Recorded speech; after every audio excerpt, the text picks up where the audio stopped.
Good afternoon. My name is Yemisi Onosuya. We're here today with Bankole Oniola of Nigerian Dialogue to talk about the Nigerian election. Mr. Bankole, what's your take on the upcoming election? I think we've made a considerable journey as a nation.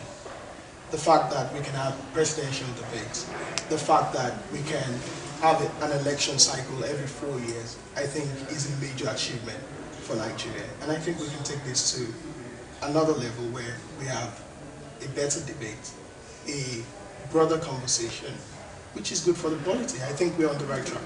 Did you see the presidential debate? Yes, I saw it. It was quite good. And I think it's a massive improvement in terms of the fact that for the very first time in my own adult life, we've been able to see presidential candidates come out and tell us how they intend to govern us, which is really good. What was your take on it, general overview? General overview. I don't like comparing situations to situations because I've followed Nigerian politics all my life, and I've also been privy to following politics around the world. In terms of what is happening in other places around the world, I don't think we are up to the standard of the developed world. But talking about our own peculiar situation, I think they've done well. It's funny you say that because the general view of the people is we're not talking about issues. So what should we really be talking about? Yeah, at the moment, I think there are three pivotal things that we should be talking about as a nation. The first thing is we should be talking about infrastructural development. And this is when you talk about building hospitals, building roads, building systems that we can then count on and depend upon as we progress as a nation. The second thing we should be talking about establishing institutions. In the 60s, when most African states, Ghana, Nigeria, and a host of other states got independence, it was about the big personalities of the Nkrumahs and the Zeeks and the Awolowo's of this world. But the next generation of Africans, we have to start talking about building viral institutions, and I talk about our judicial system, our police, healthcare system, education. Those are the important things that we have to start discussing as a nation. And it's unfortunate that most of the presidential candidates during this election cycle just never mention it, which is sad. Right. President Jonathan. Yeah. He did show up.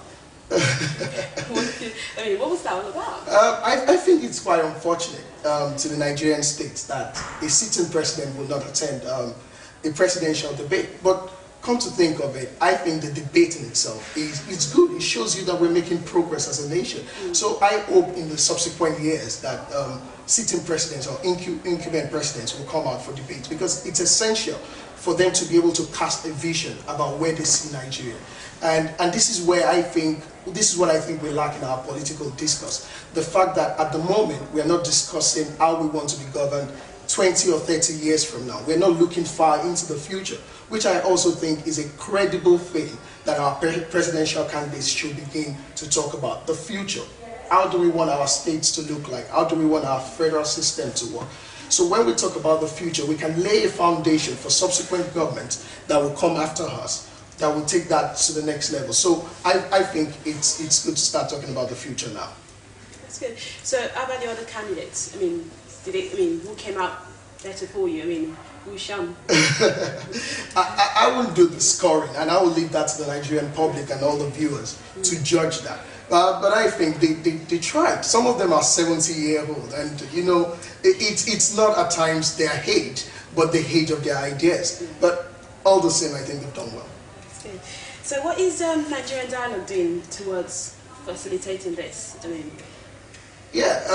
You called it Nigerian Dialogue, and that's the beauty of it, because we intend to have these conversations, sustain these conversations, not only during election cycles, but even after the election, because we need to be able to hold accountable the people who govern us. So in the future, we would like to discuss policies, we would like to have open forums like town hall meetings where we can discuss policies, and then because the whole essence of discussing these policies is not just about the fact that we want to have an intellectual debate, but because we want to be able to drill down the policies to such a point that the average Nigerian who wakes up in the morning to go to a small shop can actually see the impact of the policies, and that is where good governance begins.